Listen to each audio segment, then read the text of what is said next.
Hey there, welcome to the Movie Review Mom YouTube channel. If you are brand new and you just discovered this, yay, you finally found me. I'm so glad. My goal is to give you the heads up on filmmaking quality and content so that you can decide whether or not you want to spend time or money or both sometimes watching a particular film.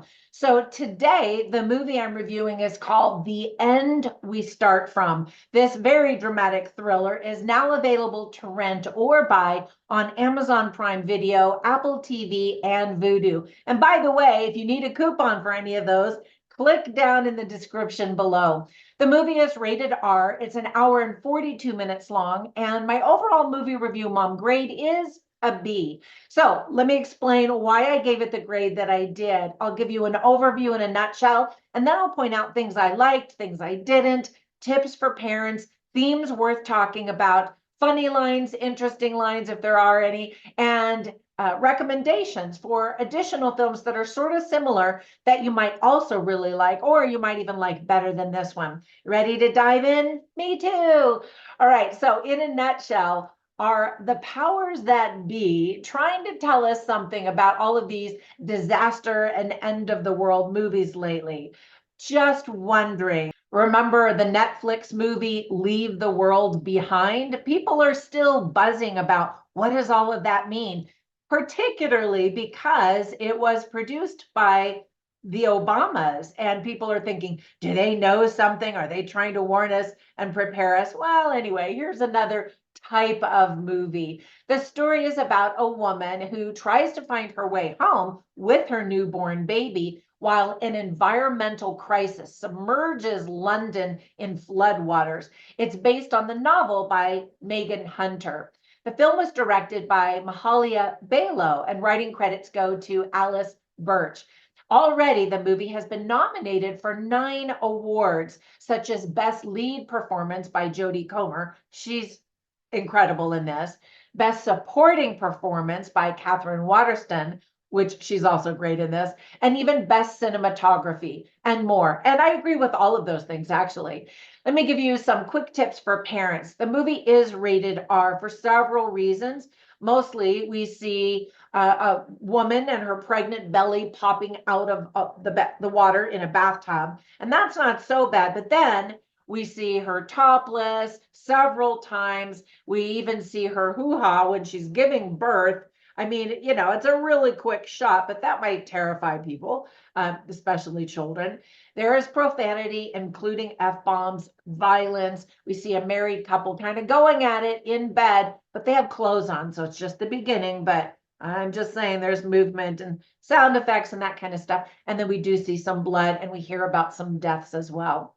Some of the themes are climate change, emergency preparedness, crisis, motherhood, parenting, marriage, and humanity. All right, so let me get to the list of things that I really liked about this. First of all, it starts with Jodie Comer. She offers a fantastic performance.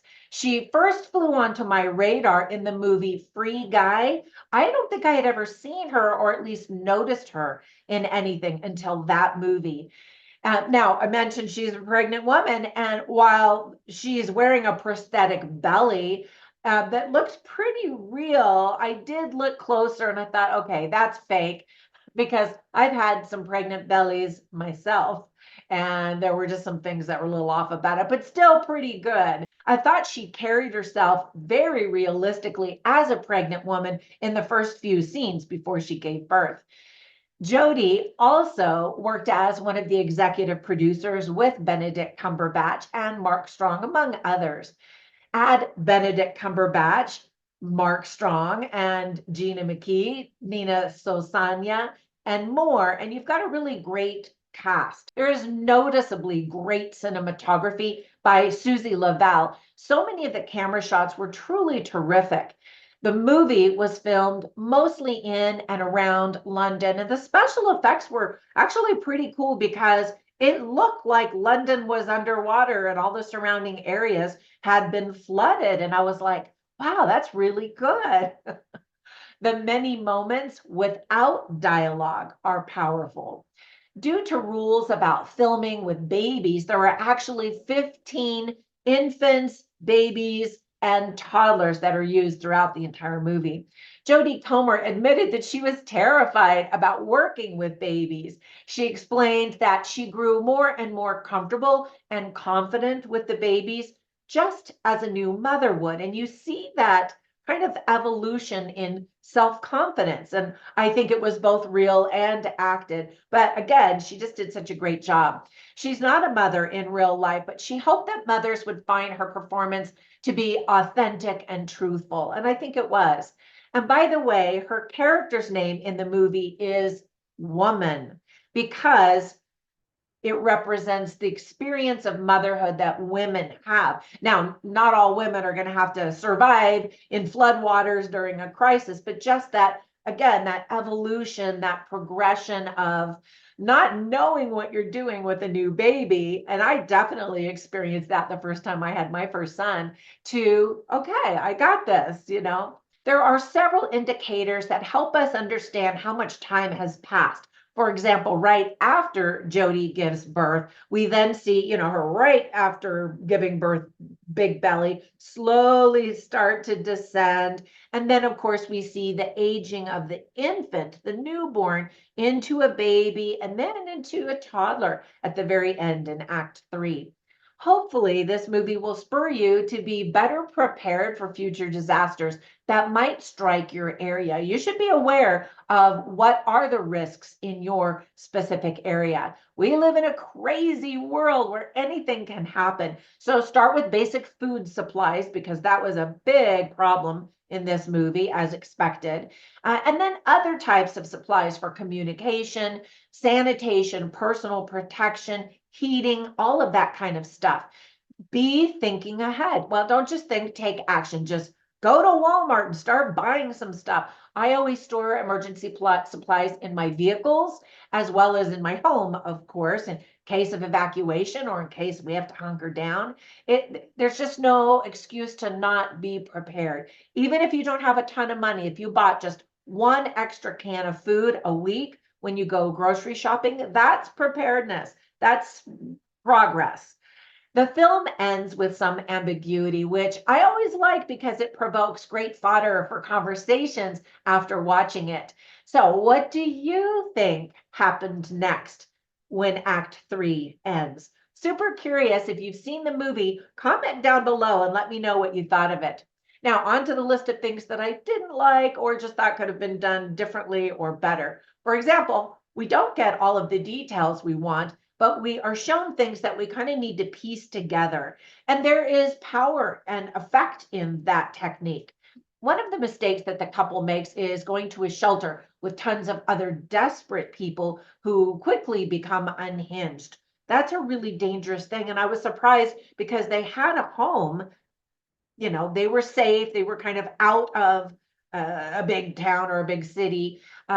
However, they didn't have food, and I suppose they could have grown some, but then the ground was wet and floody, so it's really tricky, but it is a consideration when everything, when it hits the fan. You do not want to be in the center of a big city with a huge population where people are going to go nuts. Then there's another element of the story, and I don't think it's a spoiler because if you watch the trailer, it's pretty obvious that the husband isn't there and he wanted to separate, which is a really bad idea as well when things are crazy and things are falling apart. But I just thought, what a coward. And I love the ending of the movie and its ambiguity because you're not sure if the wife forgives him or is so grateful to see him alive. There's the way that Jodie Comer plays it, you're like, oh, what is she going to do next? Anyway, I thought that was really interesting. Now, if you're expecting to see a lot of the big actors like Benedict Cumberbatch, you're probably going to be a little bit disappointed. He had a very small cameo in the film. All of the actors, in fact, in the cast have very small parts except for Jodie. It's all about Jodie. And luckily, she carries the film and does a fantastic job. And I was thinking about Benedict Cumberbatch. I recently reviewed another movie where he had a very entertaining cameo in the Book of Clarence, if you've seen that. And I did not even recognize him the first time I saw him on screen. I'll actually queue up that movie review so you can watch that afterwards in case you've missed it. It just recently came out and it's a really interesting film, but it has Benedict Cumberbatch in a very surprising role. Anyway, back to this movie. Ultimately, this movie is a very slow burn and it'll leave you thinking, huh, it'll make you wonder, what was the director trying to say? What was his big message? Now, earlier I mentioned a bunch of themes, and I think that those are all valid, but the way that he presented it, let me know again what you think that he's trying to say. All right, so when I watch movies, I take notes, of course, and I also write down funny lines and interesting lines just so I can share them with you so you can get a taste for the dialogue and script writing quality. And so here's a kind of a funny line by Catherine Waterston. Jodie Comer's character meets up with her in this shelter of sorts where a lot of mothers and their children are, and they're getting some food, which is great. Anyway, they really hit it off and become very close friends. And so they're talking about babies and motherhood. And so Catherine Waterston's character says about the baby, I'm not going to throw her out the window, but she has to stay cute. And I thought, that's kind of true. You know, sometimes when your baby is screaming and you don't know why, you've changed its diapers, you fed it, you burped it, and it's still crying, and you're like, ah, you know, and so it is a really good thing. God was wise in making babies cute because that way you won't throw them out the window. And then some interesting lines were when Jodie Comer is talking to her husband and she says, we stay together, we're a family. And then yet she makes a similar decision where she's, I don't want to give too many spoilers, but where she is with another group of people who have welcomed them in, like a community, a family, and she leaves them and they're like, what are you doing? We're a family, you know? And so I thought that was an interesting parallel. And then Catherine Waterston later on also says, in talking about babies, and maybe this falls in the funny category or the interesting category or both, she says, I don't think anyone has a baby for altruistic reasons. And because she and Jodie Comer are talking about why they wanted to have a baby or just how it happened if they weren't planning on having a baby. And I thought that was an interesting line because I feel like I did. My husband and I wanted to have children. We wanted to have a baby. So is that altruism? I would say we had babies for the absolute right reason. All right. And then another really interesting line I'll share with you. And by the way, you can see all of this on my written review at moviereviewmom.com. Anyway, this is a character whose name is F. Now, I think the naming of all these characters is really interesting because they just represent archetypes and stereotypes. Anyway, this is a woman who is talking to Jodie Comer's character as Jodie is sad about, you know, where is her husband and where is her life that she thought was going to be so much better than what it currently is. And so this character, F, is played by Gina McKee. I don't know what it is about Gina McKee. I just really like her. She's so pleasant. She's so easy to like in all the movies that I've seen her in. Anyway, she says, what you miss doesn't exist. And I thought that was a really interesting line because as the world changes, I hear so many people saying, wow, you know, what happened to America? The America I knew doesn't exist. And they're right. Everything changes, sometimes for the better, sometimes for the worse.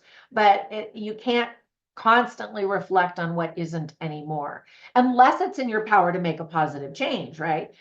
Anyway, while I was watching this movie, I instantly thought of three movies that I wanted to tell you about in case you haven't seen them. The first one is Free Guy, as I mentioned earlier. The first time Jodie Comer was really on my radar. Now, the movie is totally different in subject and tone. It's about being immersed in the video game world, and it's got Ryan Reynolds. It's a lot of fun. And I saw it with my son and his girlfriend, and both of them are animation artists in the video game world. at Blizzard, and they just said, this is spot on. It absolutely represents the video game world anyway. So I thought that was a really solid endorsement.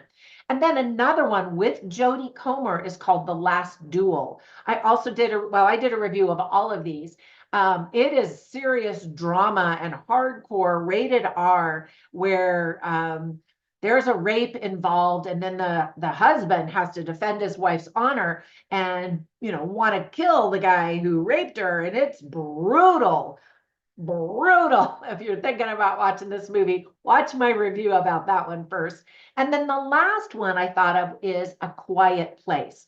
So that one is about, well, aliens, but kind of, end of the world and aliens. And a woman gives birth, and she's like trying to survive with a newborn baby. And so that's why I thought of that one, because we see that in this movie as well.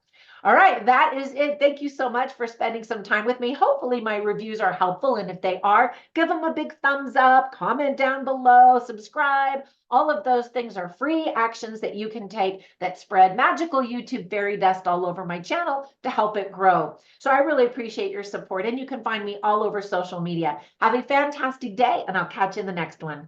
Bye for now.